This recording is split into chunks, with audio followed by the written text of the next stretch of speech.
Three, two. Hello, everyone. Welcome back to the Non-Power Hour, the podcast that no one wants but us.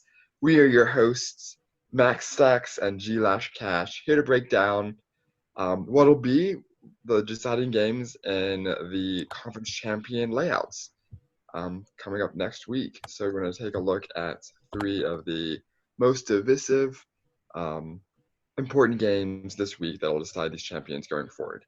Yeah, Yeah. it sounds wonderful, and we got a doozy at the end. So We do. stick We and do. listen. It's gonna be a short episode today, but we got a doozy to settle at the very end of this episode. We're gonna start in the American. Max, you want to preview what's going on in that?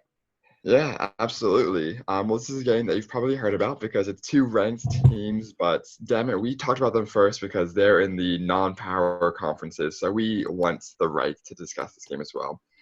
Of course, it's Cincinnati going on the road to play Memphis. These are two of the best non-power conference teams. Cincinnati at number 19, Memphis number 18. It's going to be quite a showdown. At least we thought so. Memphis is actually predicted to win by 12 points, which is pretty insane, as Cincinnati has been stellar really all season. And yeah, despite that huge underdog feel, I do want to stick with Memphis. I think that this is just a magical team this year, a team that kind of came out of nowhere and has just done well all season. Their one loss was to Ohio State, which is the number one team in the nation right now. I know Memphis has a really powerful offense. Their quarterback, White, Brady White, has been sensational, throwing for 30 touchdowns, over 3,000 yards this season. But these are two pretty solid defenses. Certainly not spectacular, but I think Cincinnati is going to be competent enough to stay strong. On the road, it'll really come down to how these defenses handle each other. I just think that Cincinnati's kind of magical prowess this season will keep them going. They've had some close games recently, but I think they'll pull out another close one on the road in Memphis. That's my prediction. Garrett, what are you thinking over there? Oh man, I gotta. So I'm gonna go with Memphis here at home. So to set the scene a little bit, we got Memphis. Memphis and Navy tied at the top. If Memphis loses, assuming that Navy's able to handle business against Houston, which I foresee them having no problem doing. But if Memphis wins, they advance due to their earlier win over Navy. And I will pick Memphis to win. They're dominant at home, undefeated at home. I think it really depends on what kind of pace they play at. I think if if Cincinnati's able to limit the possessions, it can force Memphis into slowing down their offense, which I don't think that's really how they're very up tempo, put points on the board, run and gun kind of offense, and if they can get out to a shootout type game, they're really good at winning those games. Their only loss was a 30-28 game, but they usually like to score between 40, 50 points usually. So I'm going to take Memphis at home, and they're going to get back to the American Championship game against that Cincinnati team. By the way, and they're going to have a nice rematch, perhaps for that bid in the New Year's Six games, Max. Yeah, we'll see. Will Cincinnati's ground and pound game or Memphis's air raid come out victorious, and what will be the show next week? Stay tuned to figure out how that turns out. Great. Well, then the next thing I'll look at is, of course, a crowd favorite of ours, a podcast favorite, some action every day, including a game today between Toledo and Central Michigan. Garrett, what are you looking at for this game? Oh, man. I think it all comes down to Central Michigan's run defense versus Toledo's run offense. I think one of their strengths, Central Michigan giving up, I don't have the number in front of me, but they have a very high profile in stopping the run. But Cincinnati's running back going over for 1,100 yards. Sorry, that's it. Toledo's running back. But Toledo has been ice cold as of late. They have not won a game since October, I believe. November Um, 5th. yeah, right. So they've lost. Oh, sorry, November 5th. Um, but they've kind of. It looked like they were kind of going to be a front runner for a little bit. Then they've gone 2 of 6, starting with a loss to Bowling Green. I think the MAC is really impossible to figure out, but just because Central Michigan's at home, they have more to play for. They're coming out hungry. Um, I'm going to take Central Michigan in this one over the Toledo Rockets. Max, do you agree? Yeah. Yeah, I actually don't. The more I think about this one, Garrett, Oh you're right that man. Central Michigan is playing for the rights to the Western Conference game. And I believe if they do lose this game, Oh, the Western pressure gets to Michigan, them. yeah, yeah. So I'm trying to see. Wait, did Western Michigan not play Central Michigan this year? They didn't. No, you said they did. Sorry, yeah, they did. Yeah, they did. Yeah, they So did. Western Michigan won that game earlier. That's my fault.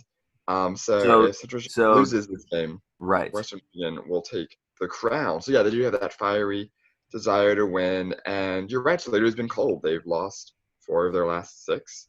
But you also said that the MAC's just crazy. You never know what's going to happen. These are teams that just have chaos happening every season on the every game this season. I like how efficient the Toledo quarterback's been. Sorry, Guadigny. Say that one again for me, please. At all.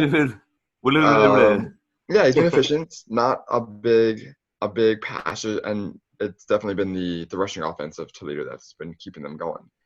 Kovacs had a great year running for nearly 1,200 yards on the season, like you said, Garrett. And yeah, Central Michigan's had a good rush defense, but I don't think they've played one this potent before. And I think Toledo's rushing offense will be able to travel well. Even Central Michigan, it'll be a cold game. I think that will kind of lend itself to being more of a grounded out rush game, depended on the trenches. And I think that with that said, Toledo will be able to take this one to go to 7-5 on the season to guarantee themselves a winning season for 2019, which will be a pretty big momentum builder and something to take to the bowl game. So give me Toledo and that solid rushing attack, being able to take advantage of Central Michigan on this cold afternoon in Yeah, and I think wherever. that another thing is that their senior leading quarterback has been out for the last couple of games. Toledo's Yeah. senior leading quarterback, Michael Guadagni. So they're really going to Oh. have to rely on their running back, whose last name is Koback. So I don't know if he's like that's kind of like the perfect running back name if like you're a running back by committee. Like he's kind Yeah. of like the Koback. No, I don't think that that I think their offense is too one dimensional. And I'm going to take Central Michigan. So Max and I oppose each Yeah. other again.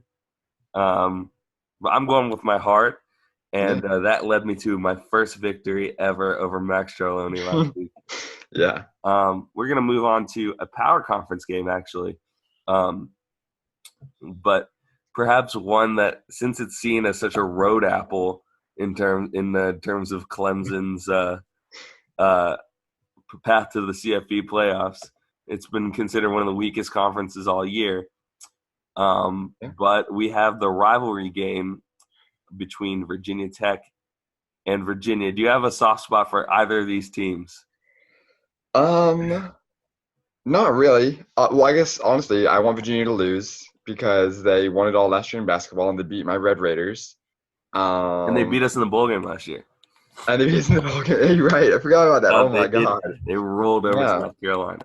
Yeah, yeah. So no one likes Virginia, and that's why I'm personally picking as well Virginia Tech.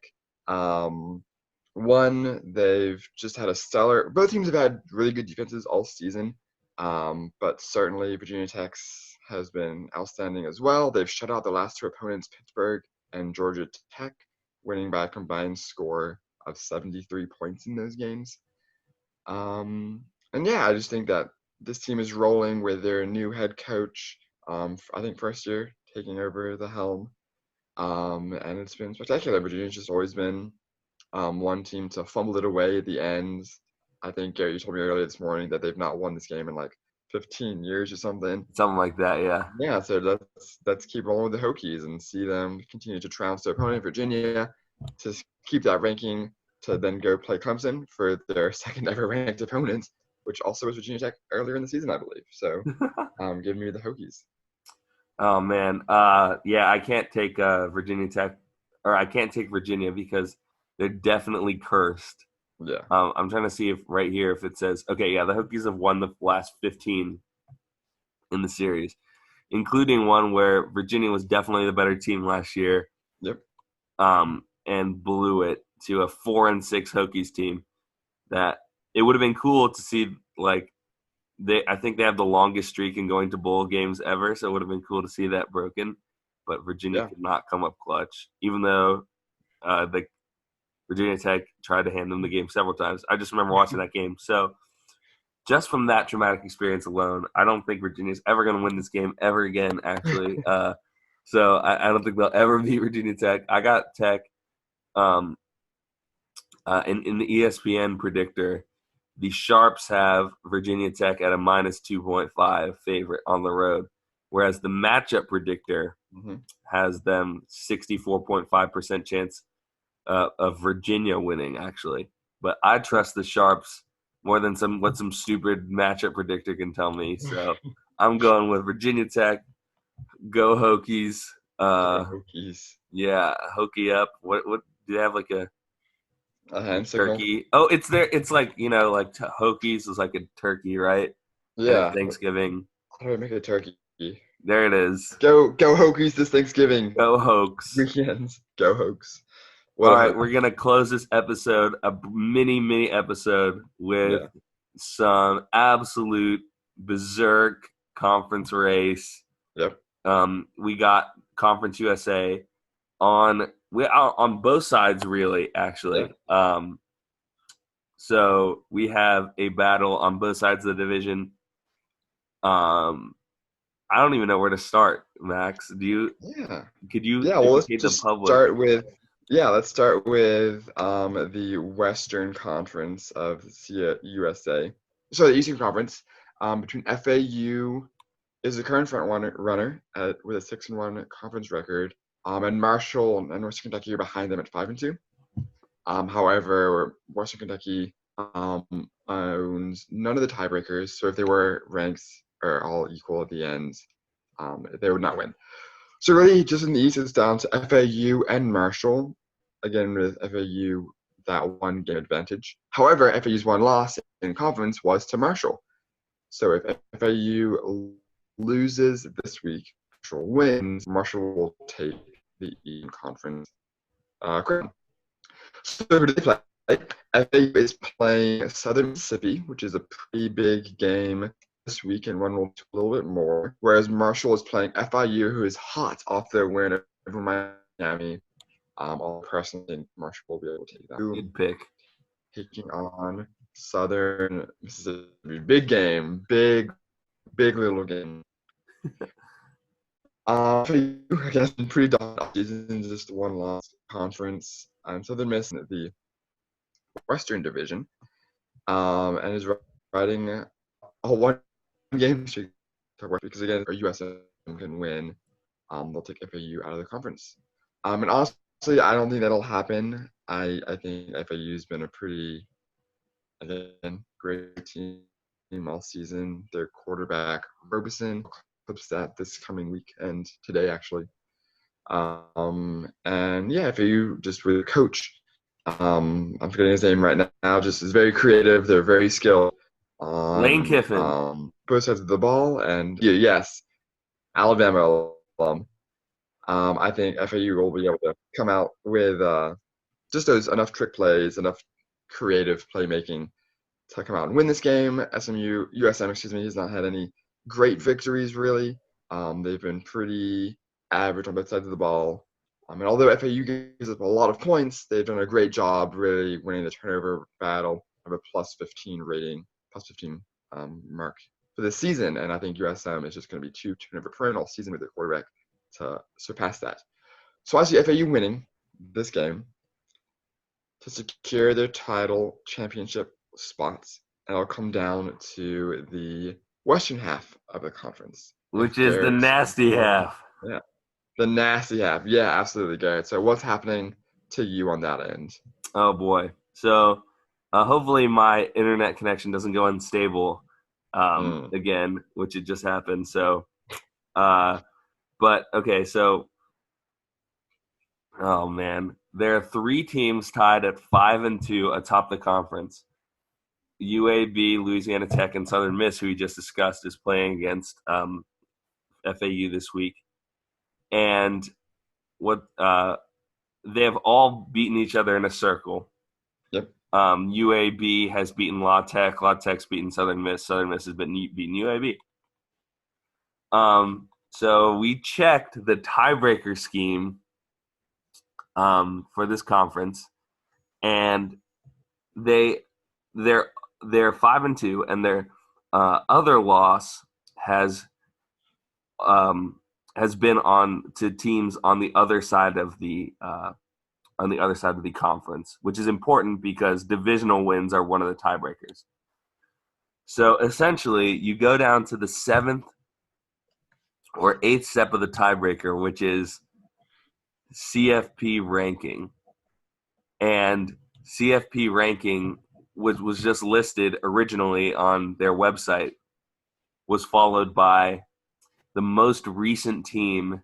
Sorry, the team that has not participated in the championship game most recently will win or will advance. So that team is actually Southern Miss. It's been since 2015 for them, while the other 2 teams have appeared within the last couple seasons.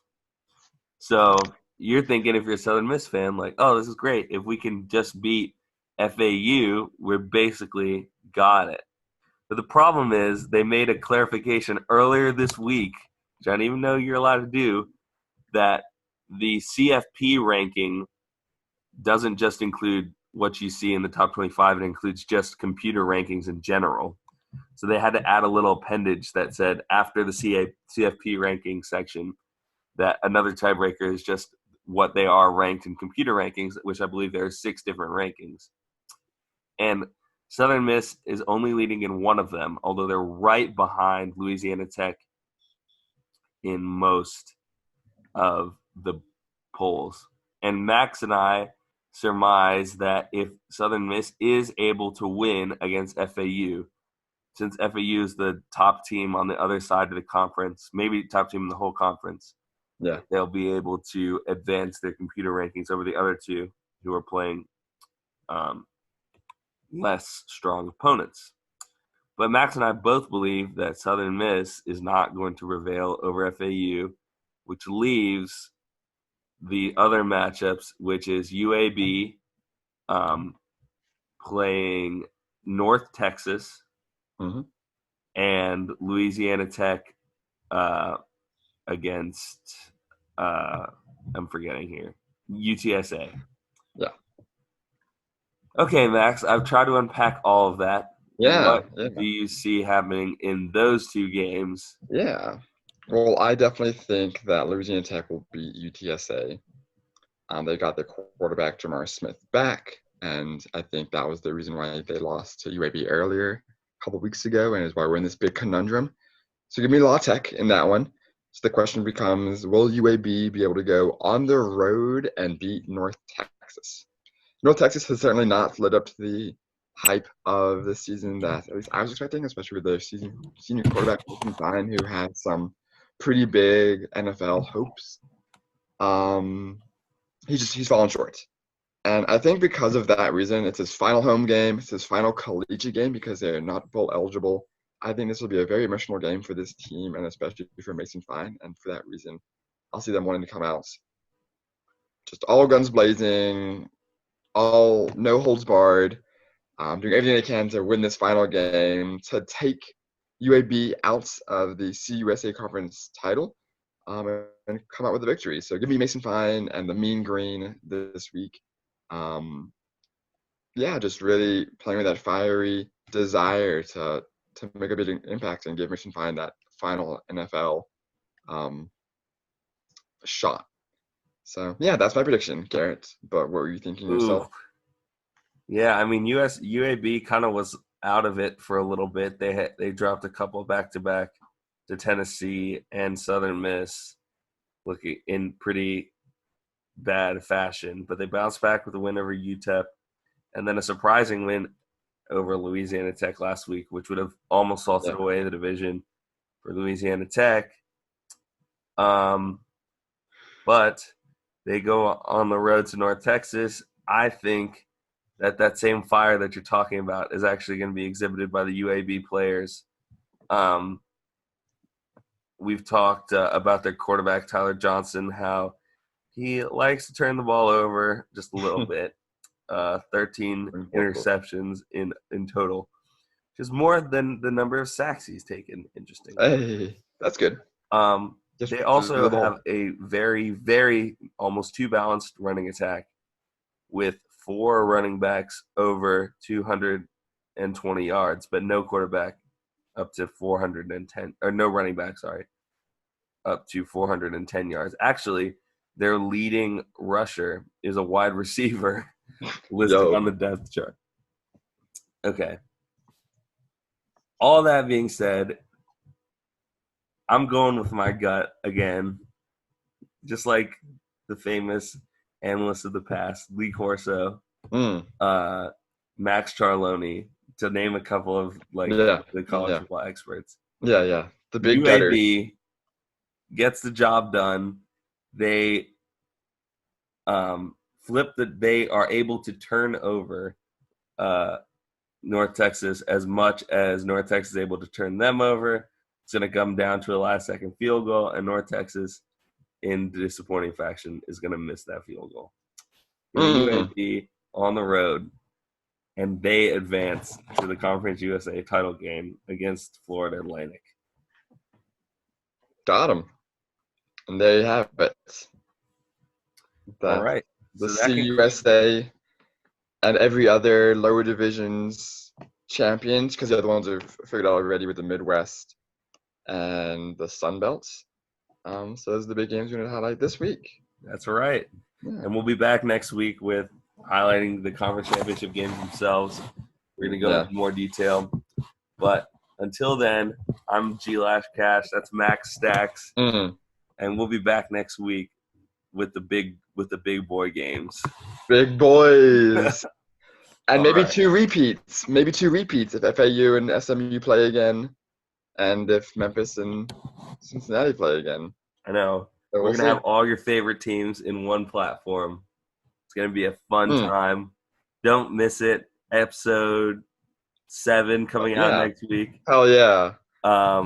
We hope you had a happy Thanksgiving. Enjoy Turkey Day. Today's Black Friday. Enjoy Black Friday. Yo, which hopefully doesn't involve any shopping because that's lame. And then watch all the football you can. Exactly.